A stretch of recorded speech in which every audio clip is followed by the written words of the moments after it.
உயர் நீதிமன்றத்தினுடைய மதுரை கிளை ஒரு கேள்வி கேட்டாங்க. அடித்து கொல்லப்பட்டவர் தீவிரவாதியா? தூக்கிச் சென்று அடித்து கொலை செய்துள்ளீர்கள்.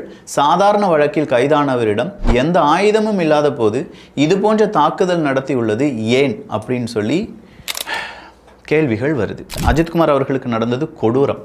கடைசியாக நவீன் அவர்கள் உங்களுடைய தம்பி சொல்கிறார், காதுலேருந்து ரத்தம் வந்தது நான் பார்த்தேன், அதுக்கான புகைப்படமும் இப்போ வெளியாகி இருக்கிறது. அதெல்லாம் பார்த்துறாங்க தயவு செஞ்சு. நான் இந்த நியூஸ் எல்லாம் வெரிஃபை பண்ணுறதுக்காக, இதெல்லாம் சரிதானா அப்படிங்கிறத பார்க்கறதுக்காக பல செய்திகளையும் ஏகப்பட்ட நபர்களுடைய அந்த இண்டிவிஜுவலாக இருப்பாங்களே நிருபர்கள், அவங்களுடைய புகைப்படத்தெல்லாம் பார்த்த பிறகு தான் சொல்கிறேன்.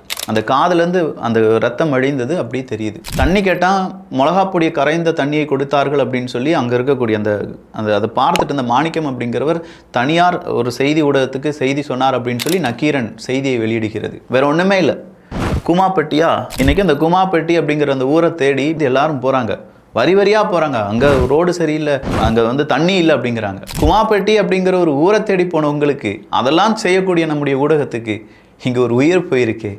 அந்த உயிர் சம்பந்தப்பட்ட ஆட்கள், நபர்கள், உறவினர்கள், என்ன நடந்துச்சு, விசாரணை, இன்வெஸ்டிகேஷன் ஜேர்னலிசம் செத்து போயிடுச்சு. அதெல்லாம் நம்மகிட்ட இருந்து எங்கள் நியூஸை ரீட் பண்ணுறதுக்கு எங்களை மாதிரி யூடியூபர்ஸ் போதுங்க. வர்ற செய்தி இதுதான் செய்தி, இந்த பேசப்பட்டது, அதிமுக இது சொல்லியிருக்காங்க, திமுக இது சொல்லியிருக்காங்க. பட் உண்மை அப்படிங்கிறத கண்டுபிடிக்கிறதுக்கான துணிவும் அந்த தொழிலை செய்வது நீங்கள் தானே. செய்யும் தொழிலே தெய்வம் அப்படின்னு சொல்லக்கூடிய அந்த கட்டமைப்பு எங்கே போனது நமக்கு?